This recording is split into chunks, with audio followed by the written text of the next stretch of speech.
नमस्ते दोस्तों, स्वागत है आपका हमारे चैनल पर। आज हम खोलेंगे भारत के सबसे भयावह और रहस्यमय क्राइम चैप्टर को, निठारी कांड 2005-6। ये सिर्फ एक मर्डर केस नहीं, बल्कि एक ऐसा दाग है जिसने पुलिस, समाज और इंसाफ के सिस्टम पर सवाल उठाए। बच्चों और औरतों की लाशें, एक कोटी का काला सच और वो सन्नाटा जो नोएडा के निठारी गांव को नरक बना गया। तो चलिए इस कहानी की शुरुआत करते हैं। नोएडा, उत्तर प्रदेश, 2000 के दशक की शुरुआत। ये वो वक्त था जब नोएडा एक इंडस्ट्रियल हब बन रहा था, लेकिन इसके बाहरी इलाकों में जैसे निठारी गांव, ज्यादातर लोग गरीबी में ही जी रहे थे। मजदूर, रिक्शा वाले और छोटे मोटे काम करने वाले परिवार। निठारी में एक छोटी कोठी थी, नंबर D5, जो मोनिंदर सिंह पंडेर की थी। पंडेर एक रईस बिजनेसमैन थे जो पंजाब के एक बड़े परिवार से थे। उनके नौकर थे सुरेंद्र कोहली, जो 2003 में उनके साथ काम करने आए। बाहर से सब कुछ नॉर्मल लगता था, लेकिन 2003 से ही निठारी में कुछ गलत होने लगा। बच्चे और जवान औरतें बिना किसी निशान के गायब होने लगी। 2003 में पहली बार कुछ परिवारों ने पुलिस में शिकायत की कि उनके बच्चे लापता है। ज्यादातर बच्चे 8 से 15 साल के थे और कई बार वो स्कूल या खेलने के लिए निकलते और वापस नहीं आते। पुलिस ने इसे गंभीरता से नहीं लिया।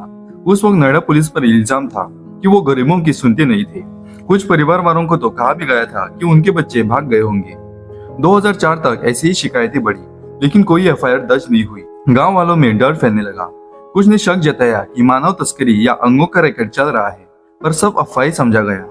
D5 कोठी पर उंगलियां उठी क्योंकि कुछ बच्चों को वहां जाते देखा गया था, लेकिन पंडेर के सरूख के सामने कोई बोलने की हिम्मत नहीं कर पाता। मई 2006 में एक लड़की पायल, जो कॉल गर्ल थी, D5 कोठी में गई और गायब हो गई। उसके पिता ने पुलिस को बताया, पर फिर भी कुछ नहीं हुआ। आखिरकार दिसंबर 2006 में 2 गाँव वालों ने पुलिस को मजबूर किया। उन्होंने कहा कि कोठी के पीछे का नाला हमेशा बदबू मारता है। 29 दिसंबर को जब पुलिस ने नाले की खुदाई शुरू की, तो जो सामने आया वो देखकर किसी की भी रूह कांप जाएगी। 19 लोगों के कंकाल मिले, 15 बच्चे और 4 औरतें। प्लास्टिक बैग्स में हड्डियां, सैंडल, कपड़ों के टुकड़े। एक बैग में पायल की घड़ी थी, जिससे उसकी पहचान हुई। गांव में हंगामा मच गया। लोगों ने पुलिस पर पत्थर फेंके, क्योंकि उनका गुस्सा था कि अगर पुलिस पहले हरकत में आती तो शायद इतने लोग नहीं मरते। उसी दिन पुलिस ने मोनिंदर सिंह पंडेर और सुरेंद्र कोहली को गिरफ्तार किया। कोहली ने जो CBI को बताया, वो सुनकर सबके होश उड़ गए।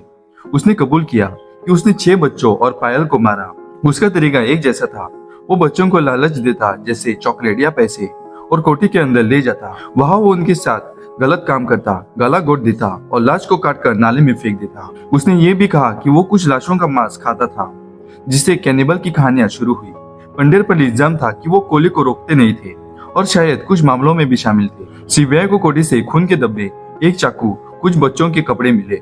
लेकिन सबसे बड़ा सवाल था, क्या सिर्फ कोहली ने ये सब किया या पंडेर भी इसमें बराबर का गुनहगार थे? 2007 में केस CBI को मिला।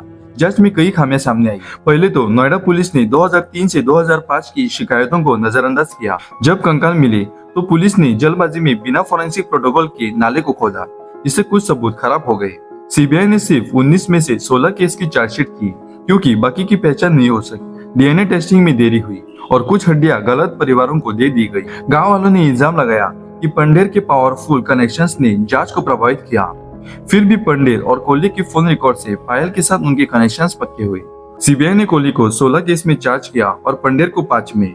2009 से 2017 तक कोहली को 10 केस में फांसी और पंडेर को 2 में सजा मिली। कोहली को 2014 में मेरठ जेल में फांसी के लिए ले जाया गया, लेकिन सुप्रीम कोर्ट ने रोक लगा दी। फिर अक्टूबर 2023 में इलाहाबाद हाई कोर्ट ने सनसनीखेज फैसला सुनाया। कोहली और पंडेर को सारे केस से बरी कर दिया। कोर्ट ने कहा कि CBI के पास ठोस सबूत नहीं थे। कोहली का कबूलनामा जबरदस्ती लिया गया था और फॉरेंसिक सबूतों में गड़बड़ी थी। कोहली अब सिर्फ एक छोटे केस में उम्र कैद में है और पंडेर जेल से बाहर है, लेकिन पीड़ित परिवारों का कहना है कि इंसाफ अधूरा रह गया है। 2007 में नोएडा पुलिस के कई अफसर सस्पेंड हुए।